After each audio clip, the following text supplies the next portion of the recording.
एक ख्वाब देखने वाले का सफर। रेहान की कामयाबी की कहानी। ख्वाब का बीज। सूरज नूरपुर के छोटे से गांव के ऊपर आहिस्ता आहिस्ता तुलू हो रहा था। सुनहरी गंदम के खेतों पर लंबे साए डाल रहा था। रेहान अपने खानदान के सादा मिट्टी के घर के बाहर लकड़ी के बंच पर बैठा था। अपने वालिद को एक और तवील दिन खेती बाड़ी की तैयारी करते हुए देख रहा था। ताज़ा गोबर की खुशबू उसकी माँ की चाय की महक के साथ मिली हुई थी, जो नाश्ते की तैयारी में मसरूफ थी। रेहान, जल्दी आओ, उसके वालिद ने आवाज दी। खेत खुद नहीं जोतेंगे। राज हिचकिचाया। उसकी उंगलियां इस किताब को मजबूती से थामे हुए थीं जो उसने गांव के स्कूल से उधार ली थी, पुराना पोसीदा साइंस मैगजीन। उसका दिल खेती बाड़ी में नहीं था, बल्कि इजाद, कारोबार और उन लोगों की कहानियों में था जिन्होंने दुनिया बदल दी। अब्बा, उसने आहिस्ता से कहा, मैं पढ़ना चाहता हूँ, मैं कुछ अलग करना चाहता हूँ। उसके वालिद ने माथे से पसीना पूछा और आह भरी। बेटा, किताबें पेट नहीं भरती, जमीन ही हमारा मुस्तकबिल है। लेकिन रेहान मुतमईन नहीं था। उसे हमेशा महसूस होता था कि उसकी किस्मत नौपुर की तंग गलियों से आगे गई है। उसका दिल अनजान दुनिया के लिए धड़कता था, उस मुस्तकबिल के लिए जो अभी नजर नहीं आ रहा था, लेकिन जिस पर वो पूरे यकीन से ईमान रखता था। की छलांग। रेहान जानता था कि अगर वो नूरपुर में रहा तो उसके ख्वाब सूखे खेतों की तरह मुरझा जाएंगे। एक रात चमकते सितारों के नीचे उसने अपनी चंद जरूरी चीजें बांधी, कुछ कपड़े, अपनी अजीज किताबें और थोड़ी सी रकम जो उसकी माँ ने छुपकर उसे दी थी। अपने घर पर आखिरी नजर डालकर वो चल पड़ा बस स्टॉप की तरफ, शहर की तरफ, अपने ख्वाबों की तरफ। कराची का सफर तवील और गैर यकीनी था। जब वो पहुंचा तो फलक बोस इमारतें और बेइंतहा हुजूम देखकर वो घबरा गया। उसके पास ना रहने की जगह थी, ना कोई जानने वाला, मगर उसका हौसला पहले से ज्यादा रोशन था। घंटों सड़कों पर भटकने के बाद वो एक छोटे से कैफे पर पहुंचा, जहां एक दाखिल हुआ और काम की इल्तिजा की। कैफे के मालिक यूसुफ नामी एक बुजुर्ग ने उसकी आंखों में कुछ खास देखा, एक ऐसी भूख जिसे नजरअंदाज नहीं किया जा सकता था। मेहनती हो लड़के? यूसुफ ने पूछा। रेहान ने पुरजोश अंदाज में सर हिलाया। फिर कल से काम शुरू करो। और यूं राज यूसुफ के कैफे में वेटर बन गया। ये ज्यादा नहीं था, मगर एक शुरुआत जरूर थी, जहद का आगाज।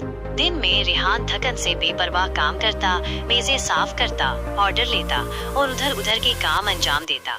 रात में वो मध्यम स्ट्रीट लाइट्स के नीचे बैठकर कारोबार, टेक्नोलॉजी और जिद्दत के बारे में पढ़ता।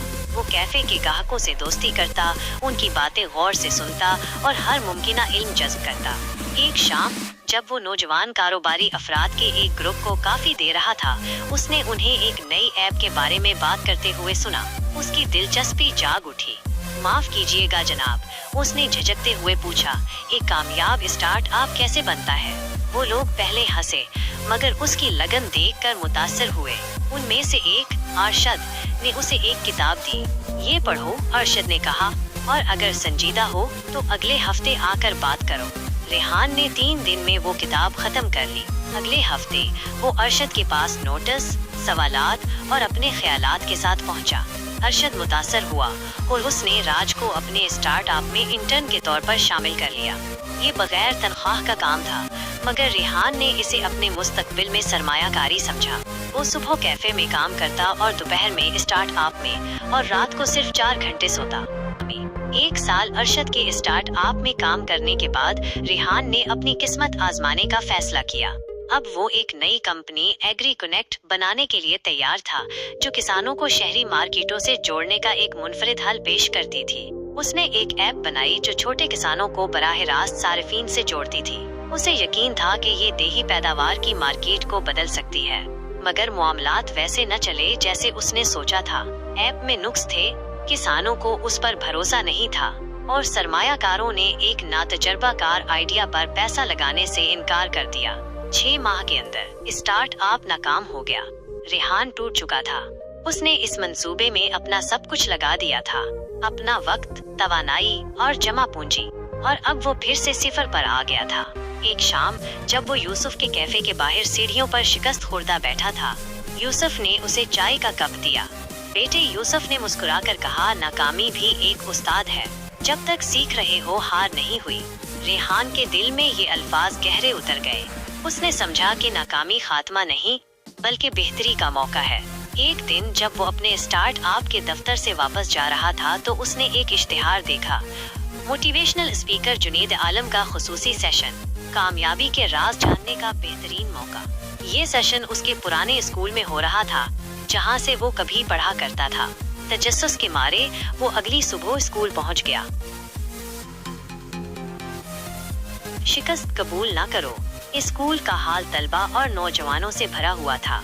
स्टेज पर एक पुरवकार शख्सियत खड़ी थी, जुनेद आलम, एक मारूफ मोटिवेशनल स्पीकर जिनकी कहानियां पूरे मुल्क में मशहूर थीं। उन्होंने अपनी तकरीर का आगाज एक आम सवाल से किया, क्या आप में से कोई जानता है कि कामयाबी क्या है? कुछ तलबा ने जवाब दिए, मगर कोई भी तसल्ली बख्श ना था। जुनेद आलम मुस्कुराए और बोले, कामयाबी का मतलब है कभी हार ना मानना। जिंदगी में मुश्किलात आएंगी, नाकामियां मिलेंगी, लोग तुम पर हंसेंगे, लेकिन अगर तुम साबित कदम रहे तो दुनिया की कोई ताकत तुम्हें कामयाब होने से नहीं रोक सकती। रिहान की आंखें चमकने लगे। ये अल्फाज उसके दिल में घर कर गए थे। जुनेद आलम ने अपनी कहानी सुनाई कि कैसे वो एक छोटे से गांव से निकलकर बड़े कारोबार का मालिक बना, कैसे लोगों ने उसका मजाक उड़ाया और कैसे उसने हर मुश्किल का डट कर मुकाबला किया। नाकामी कोई अंजाम नहीं बल्कि एक सबक है, जुनेद आलम ने कहा। जो भी तुम्हारे ख्वाब हैं, उन्हें सच करने की ताकत तुम्हारे अंदर है। बस हिम्मत मत हारना और कभी शिकस्त कबूल ना करना। रेहान के अंदर एक नया जोश पैदा हो गया। उसने दिल में फैसला कर लिया कि वो कभी हार नहीं मानेगा, चाहे जितनी मुश्किलात क्यों ना आए। एक ख्वाब को हकीकत बनाना। ये सेशन रेहान के लिए एक नया मोड़ साबित हुआ। उसने अपनी जिद्दोजहद को एक नए जाविये से देखना शुरू कर दिया। जब उसकी पहली स्टार्ट अप नाकाम हुई तो उसने शिकस्त को कबूल करने के बजाय अपनी गलतियों से सीखने का फैसला किया। उसने बेहतर हिकमत अमली बनाई, नेटवर्किंग इवेंट्स में गया और कामयाब लोगों से सीखा। रेहान ने जुनेद आलम के अल्फाज को हमेशा अपने साथ रखा, कुछ भी नामुमकिन नहीं, बस कभी शिकस्त कबूल ना करो। यही यकीन था जिसने उसे आगे बढ़ाया, और वो दिन भी आया जब वो न सिर्फ खुद कामयाब हुआ बल्कि अपने गांव और मुल्क के हजारों नौजवानों के लिए एक मिसाल बन गया। उसने दिन रात मेहनत की, ऐप कोड की, मार्केटिंग की और सरमायाकारों को मनाने की कोशिश की। राख से उठना। अगले चंद महीनों में रेहान ने अपनी गलतियों का तज्जिया किया। वो नेटवर्किंग तकरीबात में गया, कामयाब कारोबारी अफराद से सीखा और अपनी महारतें बेहतर की। इस बार उसने एक नई कंपनी बनाई, एक लॉजिस्टिक्स कंपनी जो किसानों को अपनी पैदावार शहरी मार्केटों तक पहुंचाने में मदद देती थी। उसने फौरन कोई ऐप नहीं बनाई बल्कि पहले मसला समझा, किसानों का एतमाद जीता और अपने मॉडल को साबित किया। आहिस्ता आहिस्ता कामयाबी की बुनियाद बनने लगी। छोटे सरमायाकारों ने दिलचस्पी लेना शुरू की और 2 साल के अंदर रेहान की कंपनी एग्री कनेक्ट पाकिस्तान की सबसे तेजी से तरक्की करने वाली एग्रोटेक कंपनियों में शामिल हो गई। 5वीं साल में उसकी कंपनी की मालियत $50 मिलियन से तजावज कर गई। रेहान कैफे के वेटर से चीफ एग्जीक्यूटिव अफसर बन चुका था, एक गांव के लड़के से हजारों के लिए एक मिसाल है। वापसी। कामयाबी के बावजूद रेहान का दिल हमेशा अपने गांव, अपने वालिद और उन खेतों के लिए तड़पता था जहां उसने कभी बड़े ख्वाब देखे थे। एक सुबह वो नूरपुर लौट आया। वही तंग गलियां, वही नंगे पांव भागते बच्चे, वही सूरज में जलते किसान। मगर इस बार वो महज एक ख्वाब देखने वाला नहीं था, वो एक जिंदा सबूत था कि ख्वाब हकीकत बन सकते हैं। जब उसके वालिद ने उसे देखा तो हैरत से जुबान बंद हो गई। बेटा, वो लरजती आवाज में बोले। रेहान ने सलाम किया। मैंने कर दिखाया बाबा। आंसू रेहान के वालिद की आंखों में भर आए। गांव वाले इसकी कहानी सुनने के लिए इकट्ठे हो गए, लेकिन वो सिर्फ अपनी कहानी सुनाने नहीं आया था, वो देने आया था। उसने गांव के नौजवान कारोबारी अफराद के लिए एक नया मंसूबा शुरू किया। उन्हें तालीम, वसाइल और माली मदद फराहम करने का ऐलान किया। बाब 8, विरासत कायम रहेगी। सालों बाद जब रेहान हजारों लोगों के सामने एक अवार्ड वसूल कर रहा था, वो अपनी जद्दोजहद, नाकामियों और फतह के लम्हात को याद कर रहा था। उसने समझा कि कामयाबी दौलत या शोहरत नहीं बल्कि असर डालने का नाम है, और उसका सफर अभी खत्म नहीं हुआ था, क्योंकि एक वक्त था जब वो एक छोटे गांव का लड़का था जो खेतों से आगे का ख्वाब देखता था, और आज वो साबित कर रहा था कि ख्वाब चाहे कितने ही नामुमकिन लगे, हमेशा हासिल किए जा सकते हैं।